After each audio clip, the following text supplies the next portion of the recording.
श्री शिवाय नमस्तुभ्यम। हर हर महादेव। पूज्य प्रदीप मिश्रा जी के उपाय और कथा सुनने के लिए मेरे चैनल को लाइक कमेंट और शेयर जरूर करें। मेरा चैनल है धार्मिक वीडियो हर हर महादेव। पूज्य प्रदीप मिश्रा जी बहुत अच्छे और अचूक उपाय बताते हैं। अगर आपकी भी ज़िंदगी में कोई परेशानी चल रही है तो आप भी ये उपाय करके अपनी सभी मनोकामनाएं पूरी कर सकते हैं। उसके लिए मेरे चैनल को लाइक कमेंट और शेयर जरूर कीजिएगा।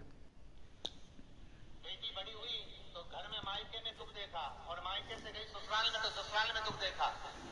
ससुराल में भी दुख देखने के बाद में भी पति को बहुत कुछ काम खुलवाया, बहुत धंधे खुलवाए, नौकरी लगवाई, पर वो पति बार बार छोड़ कर आ गया। बार बार तकलीफ भोग रहा है, बार बार कष्ट भोग रहा है। फिर थोड़े दिन काम करता है, थोड़े दिन छूट जाता है, फिर व्यापार में बढ़ता है, फिर छूट जाता है, फिर कोई दुकान खुल गई, थोड़े दिन अच्छी चली, फिर वापस वहीं घर पर आकर बैठ गया। अर्थात उसके जीवन में वो शूलता चल रही है। तो बाबा देवाधिदेव महादेव कहते हैं कि 3 घड़ी 3 पल 3 नक्षत्र 3 समय 3 दिन में जो शूल मुझे समर्पित करता है उसके जीवन से मैं शूल हटा देता हूं। वो 3 दिन लिखे स्कंद पुराण।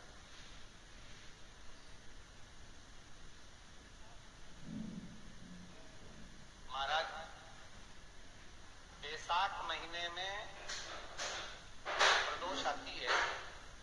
बैसाख के महीने में बहुत ध्यान से सुनना भाई, जो अपनी जिंदगी से बहुत तंग आ गए हो, परेशान हो गए हो, कष्टमय जीवन जी रहे हो, बहुत दुखी हो गए हो, उनके लिए ये स्कंद पुराण का चरित्र फिर मिले ना मिले आप प्रेम से सुन। बैसाख महीने की प्रदोष, चाहे वो शनिचरी प्रदोष हो, चाहे रविवार की हो, सोमवार की हो, मंगल की हो, बुधवार की हो, गुरुवार की हो, शुक्रवार की हो, शनिवार की हो, कोई भी वार की हो, पर बैसाख महीने की प्रदोष, प्रदोष काल में शाम का समय सूर्य डूब रहा हो, बस डूबा ही हो, और उस समय पर सूर्य के डूबन के तुरंत बाद बाबा को धतूरी न चढ़ाते हुए बेलपत्री के वृक्ष के 7 कांटे बाबा के शिवलिंग पर समर्पित करे जाते हैं। महाराज अपनी जिंदगी में अड़चनों को हटाने के लिए फिर आप जिस व्यापार में उतरे, जिस व्यवसाय में उतरे, जिस नौकरी में उतरे, आप दिल से करें, आपको तरक्की मिलेगी। आप हार नहीं सकते, नीचे नहीं आ सकते, उन्नति पर ही चढ़े। एक वैशाख मास की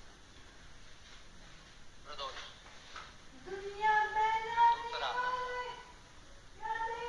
शिवरात्रि के दिन मध्याह्न का समय। महाराज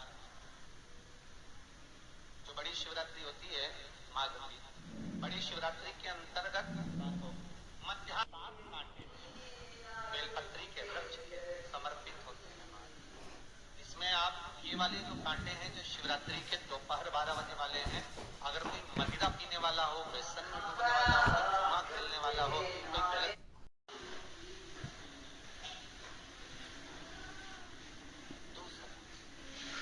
पार्वती तेरे द्वारा तेरे नयन अश्रु से जो प्रगटा हुआ बेल का वृक्ष है, तो ये शूल मैं वहां धारण करूं, तब ये शूल। तीसरा शूल जो वर्णन करा गया महाराज, भगवान श्रावण के महीने में, श्रावण के महीने में जो भी दूसरा सोमवार पड़े, जो भी पड़े, श्रावण के महीने का जो दूसरा सोमवार होता है, उस दूसरे सोमवार में रात्रि के समय पर करवाई देगी।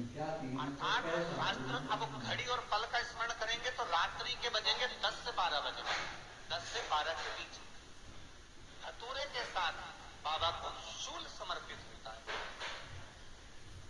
ये भी हमारी बाधाओं को, हमारी तकलीफों को, व्यापार व्यवसाय के लिए, नौकरी सर्विस के लिए, बहुत सारे एग्जाम में आप बैठ लिए, गवर्नमेंट एग्जाम के लिए बैठ लिए, नहीं हो रहा, ये 3 बार मेरे शंकर को बेलपत्री के वृक्ष के शूल समर्पित होते हैं, उसका आनंद पाए और उससे अपने को सुख प्राप्त करना।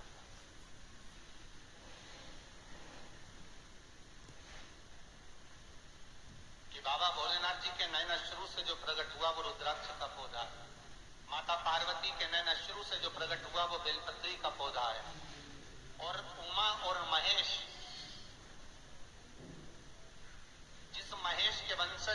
माहेश्वरी, जिनकी 12 धाम प्रगति है भगवान महेश के द्वारा।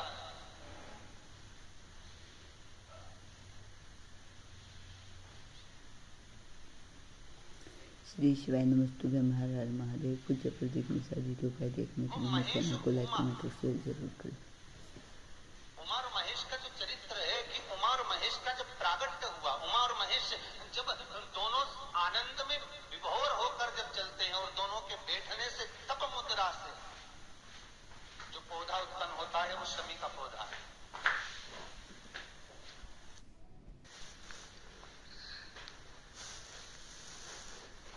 शमी का पौधा। तो एक बात ध्यान रखिए, शिव जी के द्वारा जो निर्मित हुआ उसमें कोई शूल नहीं है, उसमें कोई कांटे नहीं है। पार्वती के द्वारा जो निर्मित हुआ बेलपत्री का पौधा, उसमें कांटे हैं। और पार्वती के मिलन से भी जो उत्पन्न हुआ है शंकर के साथ में, उसमें भी कांटे। शमी के पौधे में भी कांटे, शमी के वृक्ष में भी कांटे।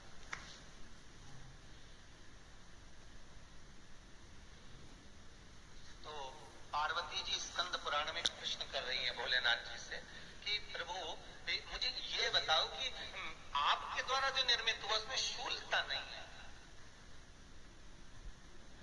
मेरे द्वारा जो निर्मित हुआ उसमें शूल क्यों आया, उसमें कांटा क्यों आया? थोड़ा सा माताओं, मेरी जीजियों, आपको थोड़ा बुरा तो लगेगा इस प्रसंग को सुनकर, पर लग जाए, पर आज कथा निकली है तो सुनो कि शिवजी जिस रुद्राक्ष को उत्पन्न कर रहे हैं उसमें शूलता नहीं है, पर पार्वती जी जो संग में मिली है उसमें भी शूलता है, और पार्वती के द्वारा जो प्रकट हुआ बेलपत्र उसमें भी शूलता है। तो भगवान महादेव बोलते हैं पार्वती, मैं तुझे कुछ कहूं और कहने पर तुझे तेरे हृदय में कोई बात चुभे, शूल लगे तो मुझे ठीक नहीं लगेगा। नहीं नहीं नहीं, आप कहिए प्रभु, मैं सुनने के लिए तैयार हूं, आप तो बोलो कि कारण क्या है। भगवान कहते हैं पार्वती, बस अंतर इतना है, नारी का जो स्वभाव होता है, स्त्री का जो स्वभाव होता है, उसके हृदय में छोटी छोटी बात में शूल बहुत होता है।